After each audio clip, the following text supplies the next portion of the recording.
حدیث معضل. حدیث معضل کون سی حدیث جو ہوتی ہے؟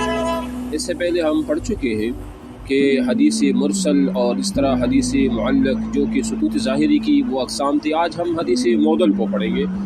معضل کا جو لغوی معنی ہے وہ اس کا معنی ہے مطلب تکا دینا. یہ اس مفعول کا صیغہ ہے اور اصطلاح میں کہتے ہیں ما سقط من اسنادہ اثنان فاکثر علی التوالی، یعنی وہ یہ حدیث ہو نا جس کے سند میں دو یا زیادہ راوی ہو لیکن وہ لگاتار حذف ہو، لگاتار وہ گرے ہوئے ہو، تو اس کو معضل وہ کہا جاتا ہے. ٹھیک ہے نا. اب معضل حدیث جو ہے یہ کیا ہے؟ یہ جو حدیث ہے یہ مردود حدیث کی ایک قسم میں سے ہے. بات سمجھ آ رہی میری؟ تو یہ ان کی ایک مثال بھی ہے، جس طرح کہ ما رواہ الحاکم فی معرفت علوم الحدیث میں انہوں نے روایت کی ہے بسندہ الی کعنبی. ٹھیک ہے، کعنبی عن مالک انہ بلغہ ان ابا ہریرہ قال قال رسول اللہ صلی اللہ علیہ وسلم للملوک طعامہ وکسوتہ بالمعروف. یہ ایک حدیث ہے اور یہ معضل ہے. یہ کون سی حدیث ہے؟ یہ حدیث یہ معضل ہے. ٹھیک ہے. اب یہ ایک انہوں نے مثال دی ہے کہ یہ حدیث جو ہے نا یہ معضل ہے کیونکہ اس سے لگاتار دو راوی جو ہے نا وہ گرے ہوئے ہیں. یعنی امام مالک اور امام ابو ہریرہ کے درمیان اس میں مسلسل دو راویوں کا سکوت ہمیں موطا کے علاوہ دوسری دو سندوں سے معلوم ہوا کہ اس طرح ہے کہ عن مالک عن محمد بن عجلان عن ابیہ عن ابی ہریرہ تھا. اب دیکھو یہاں پر دوسری سند سے ہمیں پتہ چل گیا کہ یہاں دو راوی لگاتار جو ہے نا وہ حذف ہوئے ہیں، تو لہذا اس حدیث کو جو نام دیا جائے گا وہ حدیث ہوگا معضل. تو یہ اصطلاحات حدیث میں ایک اہم وہ ہے ایک بحث ہے. ٹھیک ہے. اچھا، اس کا حکم کیا ہوگا؟ ٹھیک ہے، یہ معضل ہے اور اس میں لگاتار دو راوی حذف ہوئی، تو اب اس کا حکم کیا ہوگا؟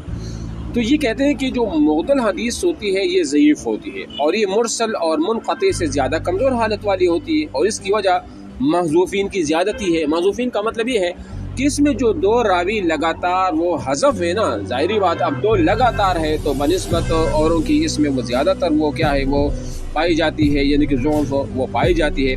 تو اس وجہ سے کہ سند میں اور معضل کے ضعیف ہونے کا حکم تمام علماء کی نزدیک جو ہے نا وہ متفق ہے کہ یہ کون سی ہے؟ یہ ضعیف حدیث ہے. اب ٹھیک ہے، اب یہ تو ہو گیا معضل وہ حدیث. تو یہ اس کی وہ تعریف بھی ہو گئی کہ ایسی حدیث جس میں لگاتار دو راوی جو ہے نا وہ لگاتار وہ حذف ہو تو اس کو معضل حدیث وہ کہا جائے گا. بات سمجھ آ رہی ہے؟ اچھا جی.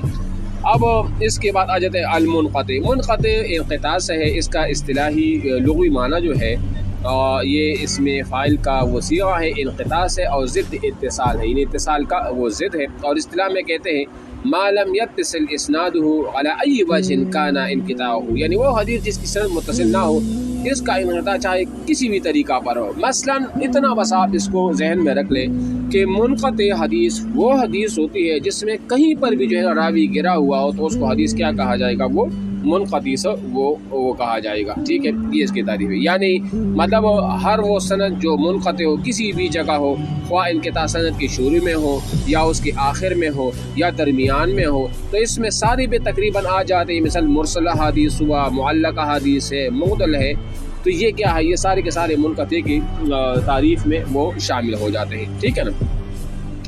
اچھا جی، یہ تو اس کی تعریف وہ ہو گئی ہے. اور اس کی مثالیں بھی انہوں نے وہ دی ہے کہ جیسے ما رواہ عبد الرزاق عن الثوری عن ابی اسحاق عن زید بن یتم عن حذیفہ مرفوعا. یہ حدیث مرفوع بیان کی گئی ہے اور یہ وہ حدیث ہے کہ اگر تم اس کا والی بنا ابوبکر کو تو وہ قوی اور امانت دار ہے. ٹھیک ہے، یہ حدیث ہے اس طرح. تو یہ حدیث جو ہے نا یہ کیا؟ یہ منقطع ہے کیونکہ اس میں راوی جو ہے نا وہ گرا ہوا ہے. اور وہ کہاں پر؟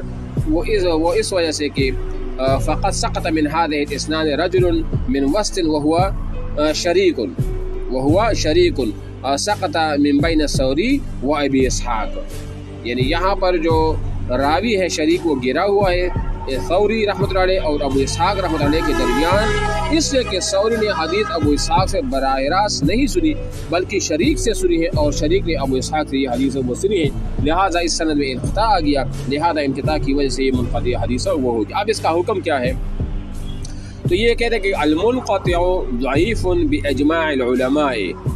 لفقده شرطا من شروط القبول وهو اتصال السند. یعنی کیا مطلب ہے؟ یعنی وہ علماء کا اجماع ہے کہ منقطع ضعیف ہے، اس لیے کہ اس مقبول کی شرائط میں سے ایک اتصال کی جو شرط تھی وہ مفقود ہے، وہ نہیں پائی جاتی، لہذا یہ کیا ہوگا، یہ مردود حدیث کی اقسام میں سے وہ ہوگا. ٹھیک ہے.